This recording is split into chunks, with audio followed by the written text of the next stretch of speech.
बस एक पांव के बल वो खड़ी है, और जो एक पांव है उसको भी एक काला पुरुष जोर जोर से प्रहार किए जा रहा है। और कलयुग की एक ही टांग बची है उस कलयुग में।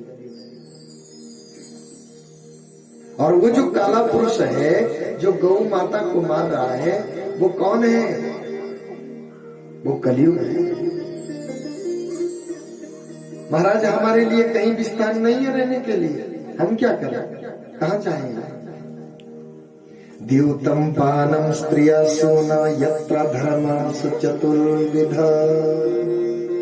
द्यूतालय में जहां पे जुआ खेला जाएगा वहां पे कलयुग तेरा स्थान होगा। पानम, जहां पे नित्य प्रति मदिरा का पान किया जाएगा वहां भी तेरा स्थान होगा। स्त्रिया सोना, जहां पे वैश्या का संग किया जाएगा वहां भी कलयुग तेरा स्थान होगा। यत्र अधर्मा चतुर्विधा यत्र, और जहां जिस जगह पे किसी जीव की हिंसा की जाएगी वहां भी तेरा स्थान होगा। भाव से बोलो राधे राधे राधे। मन नहीं माना, कलयुग का मन नहीं माना कि बोला प्रभु ये तो सब आपने स्थान दे दिए, यहाँ पे हम रह लेंगे, लेकिन एक स्थान हमारी इच्छा से आप दे दो।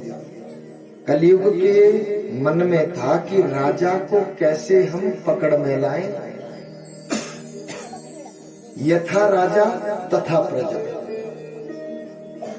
जैसे राजा होगा वैसी प्रजा होगा। राजा को ही अगर पकड़ लिया तो प्रजा तो अपने आप वैसे हो जाएगी जैसे राजा चाहेगा। बोला प्रभु एक स्थान हमें स्वर्ण में दे दीजिए, सोने में दे दीजिए। अरे ये सोने में हम आपको कैसे, क्योंकि भगवान नारायण अपनी विभूतियां बताते हैं। वेद में भगवान जी ने अपनी विभूतियां बताई।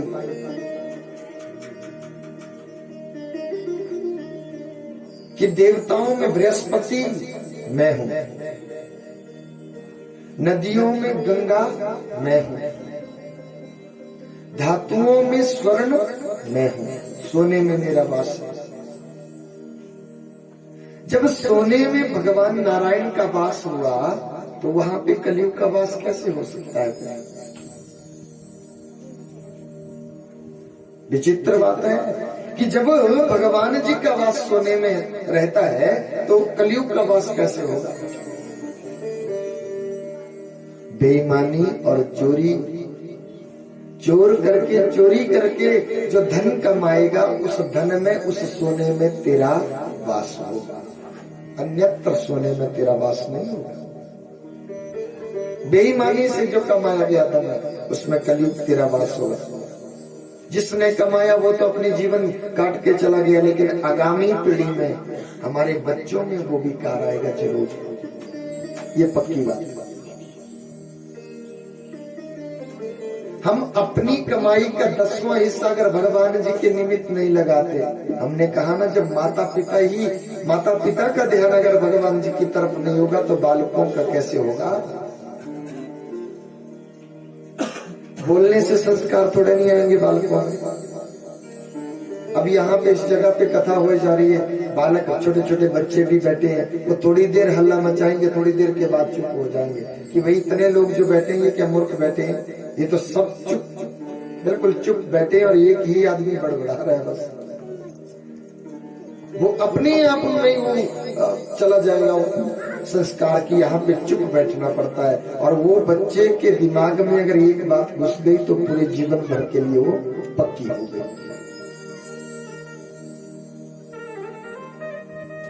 संस्कार कोई बोलने से नहीं आते महाराज, संस्कार ही ना सब पशु समाना।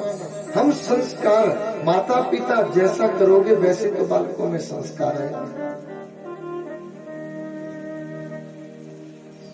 घर में कभी बालकों ने भागवत होते देखी होगी तो हमारे जाने के बाद उनके मन में भी आएगा कि भैया हमारे पिताजी ने भी भागवत करवाई थी, दादाजी भी भागवत करवाते थे, घर में पाठ होता था, जप होता था, अनुष्ठान होता था, ब्राह्मण आते जाते रहते थे और तृप्त होकर के जाते रहते थे। अरे उनके जाने के बाद हम तो भूल गए, हम ऐसा करें, हम ऐसा करें, अपने आप उनका दिमाग दौड़ेगा, अपने आप दिमाग दौड़ेगा। राजा परीक्षित को जब साप लग गया कि 7वें दिन तुम्हारी मृत्यु हो जाएगी, राजा परीक्षित ने भगवान जी से कामना करी, मानो भगत की पुकार भगवान जी ने सुन ली हो। राजा परीक्षित ने भगवान जी से कामना करी, बोला जीते जी खामियाजा भुगतना है भगवान, अब तुम जानो कैसे भुगताओगे, बोलो। इसी शरीर को लेकर के, जिस शरीर में मैं हूँ उसी शरीर को लेकर के मैं ये खामियाजा भुगतना चाहता हूँ। और भगवान ने सुन ली मेरी। राजपाट घर बार सब कुछ त्याग दिया और चले गए गंगा के किनारे।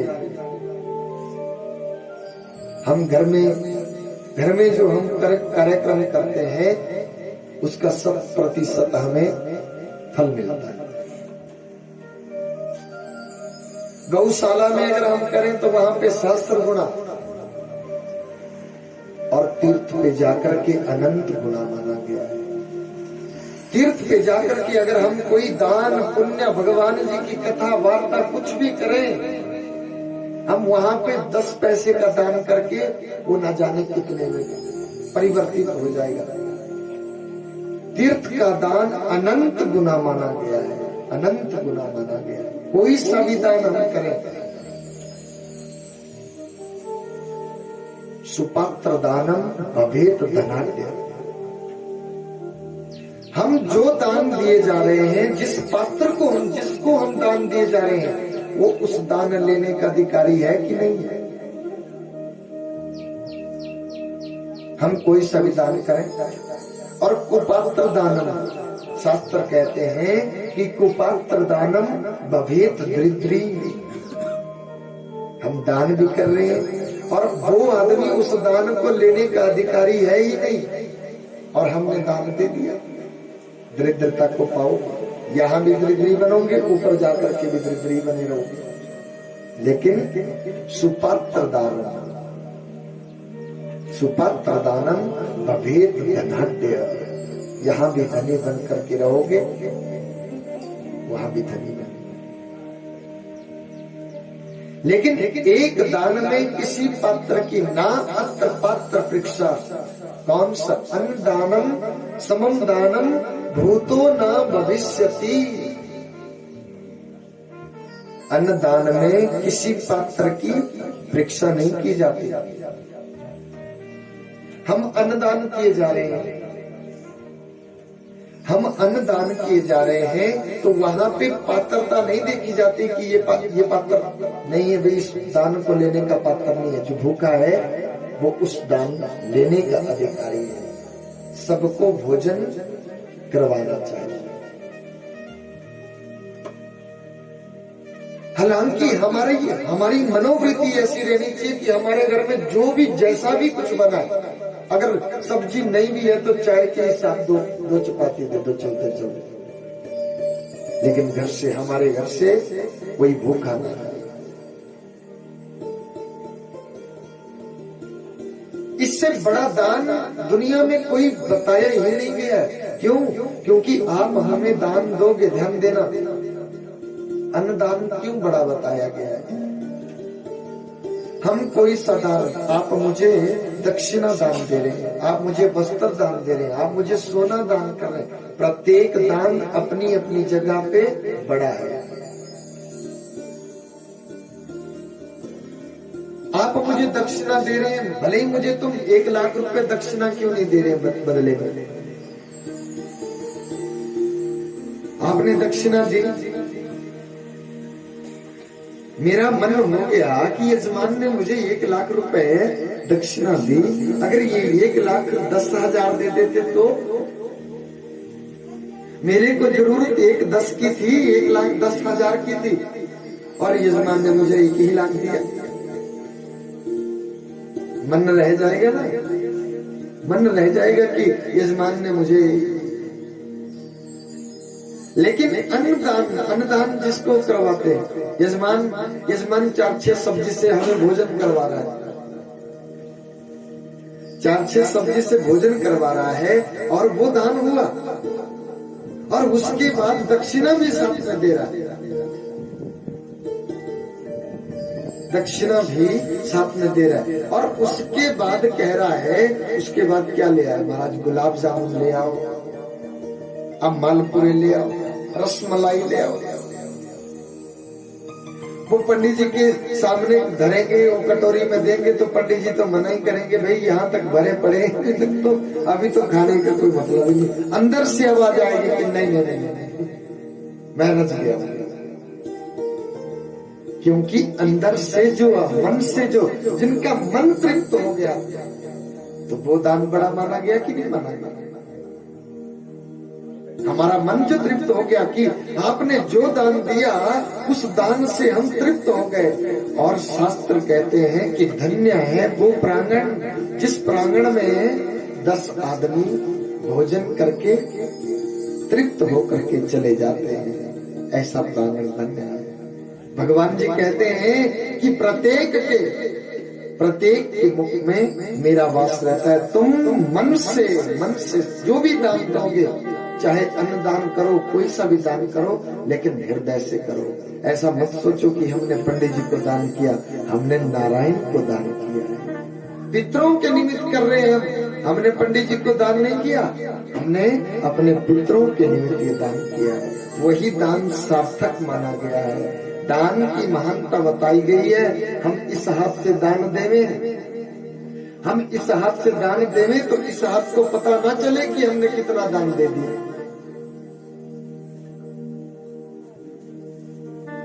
इस हाथ को दान देवें तो इस हाथ को पता ना चले कि हमने कितना दान दे दिया। और जो दान हमने दिया उस दान को दो लोगों के बीच में कभी ना बोले कि हमने ये दान किया, तो वो सारा मिट्टी में मिल गया। जो दान दिया है वो बस अपने हृदय को पता होना चाहिए, और पंडित जी को तो भला पता लगेगा। भगवान कहते हैं कि मैं ब्राह्मण के द्वारा ही अति प्रसन्न होता हूं। ब्राह्मण सात्विक होना चाहिए। ब्राह्मण के द्वारा हम अग्नि में आहुति देते हैं, स्वाहाकार करते, अग्नि में आहुति देते हैं, स्वाहा और स्वधा। स्वाहा देवताओं को,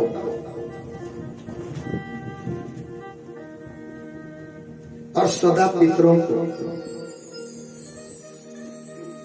वेद में भगवान जी ने लिखा है कि ब्राह्मणों मुखादरग्निरजायत। एक ब्राह्मण के मुख में मेरा वास है और दूसरा अग्नि में मेरा वास है। ध्यान देना, आज के बाद पंडित जी आए तो अच्छा अच्छा व्यंजन खिलाना होगा। एक ब्राह्मण के मुख में मेरा वास है, भगवान जी की प्रतिज्ञा है, और दूसरा अग्नि में मेरा वास है। ब्राह्मणों मुखादरग्निरजायत।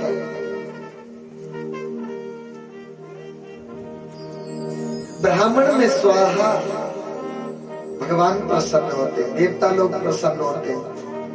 हम अग्नि में स्वाहा, जो स्वाहाकार जो करते, देवताओं का भोजन है। अग्नि में स्वाहा, देवता प्रसन्न हो गए, और ब्राह्मण के मुख में आह, देवता अति प्रसन्न हो गए। देवता अति प्रसन्न, इसमें कोई संदेह नहीं है। भगवान कहते हैं कि स्वाहाकार से अति अधिक प्रसन्न अगर मैं किसी से होता हूं तो मैं ब्राह्मण के प्रसन्न होने से होता हूं। ब्राह्मण को अच्छा अच्छा व्यंजन खिलाइए। जब पंडित जी हमारे घर में आए तो अच्छा अच्छा व्यंजन खिलाइए, उनके मन का मन पसंद का भोजन उनको खिलाइए, जो जैसा वो चाहे वैसा खिलाइए। भगवान अतिशय, उनकी खुशी का कोई ठिकाना नहीं रहता। बच्चे का जन्मदिन होता है, हम पंडित जी को भोजन खिलाते हैं, वो बासी भोजन था, वो छुआछूत वाला भोजन था, पंडित जी खा गए, उनको कोई मतलब नहीं। लेकिन वो दोस्त तो खिलाने वाले को है, वो दोस्त को खिलाने वाले को। पंडित जी तो खा के चले गए। अरे जब उनको पता चला राजा परीक्षित को कि मुझे सांप लगा है, चल दिए, घर बार त्याग दिया। क्योंकि श्रीमद् भागवत महापुराण की कथा हमारी मृत्यु को सुधारती है, केवल और केवल हमारी मृत्यु को सुधारती है। और राम कथा हमें जीना सिखाती है कि जीवन कैसे जिया जाए। भगवान श्री राम जी का जीवन चरित्र, उनके चरित्र पे क्या कुछ, कितने शब्द हमारे पास शब्द ही नहीं बोलने के। उनका चरित्र ही है।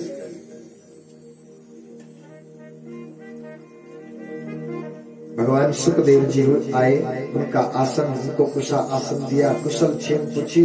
बोला प्रभु आप हमें बताएं, मुझे ऐसा ऐसा सांप लगा है। तो बोला मृत्यु सैया पे मरण धर्मा व्यक्ति का क्या उपाय हो सकता है, वो उसको क्या, किसकी शरणागति लेनी चाहिए।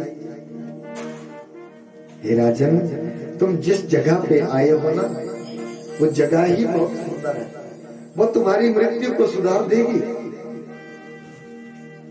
जिस जगह पे तुम बैठे, गंगा का सुंदर किनारा तट है। राजा परीक्षित श्रोता के रूप में और वक्ता के रूप में अब कौन कथा सुनाने के लिए आए। भगवान सुखदेव जी मां के गर्भ में 12 वर्ष तक रहे, ध्यान देना। और दिगंबर होकर के जन्म लेते ही ब्रह्मांड की सृष्टि में ऐसा दूसरा कोई उदाहरण नहीं है, ध्यान देना। ब्रह्मा जी ने आज तक जितनी सृष्टि रची है उसमें ऐसा कोई दूसरा उदाहरण नहीं है कि महाराज जन्म लेते बालक चल दिए, उनका जन्म हुआ और वो चल दिए महाराज, वन की तरफ चल दिए। जब वन की तरफ चल दिए दिगंबर होकर के, बिल्कुल निर्वस्त्र होकर के। और शास्त्रों में भगवान सुखदेव जी की आयु केवल 16 वर्ष की बताई गई है। 16 वर्ष का मानो 16 वर्ष की आयु बताई गई है। और सबके गुरु जगत गुरु बने, जगत गुरु बने भगवान सुखदेव जी। दिगंबर एक कॉपी भी उनके शरीर पे नहीं था, ध्यान। वेद व्यास जी के पुत्र हुए। वेद व्यास जी ने भगवान सुखदेव जी को, सुखदेव है कौन, भगवान नारायण के अंश बता रहे हैं भगवान सुखदेव। वेद व्यास जी ने कहा, बोला बेटा कॉपिन बार बार कहने से फिर कॉपिन पहना होगा। और दिगंबर रहते और उनका बुरा कोई मानती, कोई महिलाएं तक उनका बुरा नहीं मानती। और उनके बारे में लिखा गया कि वो एक जगह पे गोदोहन काल के सिवा और ज्यादा नहीं रहते। गोदोहन, गऊ को कितनी, गाय कितनी देर दूध जाएगी, कितना टाइम लगा गाय दूध। बोला समझा जाएगा, रोज ने दूध दे तुझे।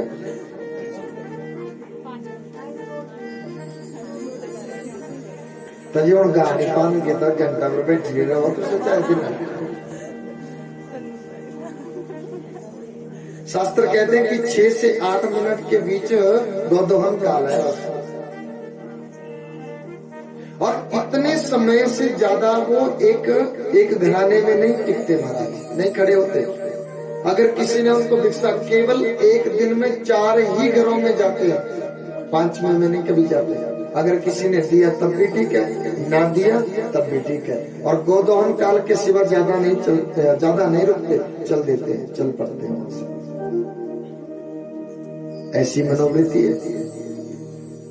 जन्म लेते ही मां के गर्भ में ही देवताओं ने भगवान जी से, सुखदेव प्रभु से बहुत प्रार्थना करी। बोला प्रभु राजा परीक्षित को ऐसा ऐसा सांप लगा है और आपके सिवा उनको कोई दूसरा कथा सुनाने वाला नहीं। और मां के गर्भ में ही श्रीमद् भागवत महापुराण का अध्ययन कर लिया। जन्म लेने के बाद तो पिता ही गुरु तुल्य बने, पिता ही गुरु बने। उनसे ही स्वाध्याय किया, लेकिन मां के गर्भ में ही सब स्वाध्याय कर लिया। सुखदेव भगवान आए हैं और राजा परीक्षित उसके समक्ष बैठे हैं। हरि कथा सुनाने वाले, प्रभु का नाम सुनाने वाले, तुझको लाखों प्रणाम, तुझको लाखों प्रणाम। हरि का नाम सुनाने वाले, नाम सुनाने वाले, तुझको लाखों प्रणाम, तुझको प्रणाम, तुझको लाखों प्रणाम, तुझको लाखों प्रणाम। सुनाने वाले, प्रभु की कथा सुनाने वाले, हरि का ज्ञान सुनाने वाले, प्रभु का ज्ञान सुनाने वाले, तुझको लाखों प्रणाम, तुझको लाखों प्रणाम, तुझको लाखों प्रणाम, तुझको लाखों प्रणाम। और भगवान जी को प्रणाम किया। भगवान सुखदेव जी को कुशल क्षेम पूछी, प्रणाम किया। भगवान सुखदेव जी सृष्टि का वर्णन,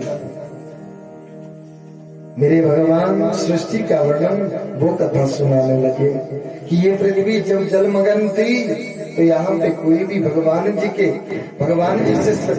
ने अपने शरीर से मनु और शत्रुपा को उत्पन्न किया और उनको मैथुनी सृष्टि रचने की भगवान जी ने आज्ञा प्रदान करी कि तुम मैथुनी सृष्टि रचो। और मनु और शत्रुपा की 5 संतानों की कथा श्रीमद् भागवत में कही गई है। महाराज मनु की 5 संतानें हैं, 3 बेटियां 2 पुत्र, आकुति, देवहूति और प्रसूति, ये 3 बेटियां हैं और 2 पुत्र हैं, उत्तानपाद और प्रियव्रत, ये 2 पुत्र हैं। तो मानो भगवान सुखदेव जी राजा परीक्षित को पृथ्वी के वर्णन की कथा, पूरी पृथ्वी को मेरे भगवान जी ने पृथ्वी का उद्धार किया, हिरण्याक्ष का वध किया। जब हिरण्याक्ष पूरी पृथ्वी को रसातल में ले गए थे और उस समय मेरे प्रभु ने बराह रूप लिया था। बोली बराह भगवान की जय। मेरे प्रभु ने बराह मतलब वन सुअर बनकर किया है। मेरे प्रभु सुअर का रूप लिया था मेरे भगवान जी ने और पूरी पृथ्वी को रसातल से धरातल की तरफ ले आए थे, हिरण्याक्ष का वध किया। भगवान सुखदेव जी कहते हैं कि सुनो राजन,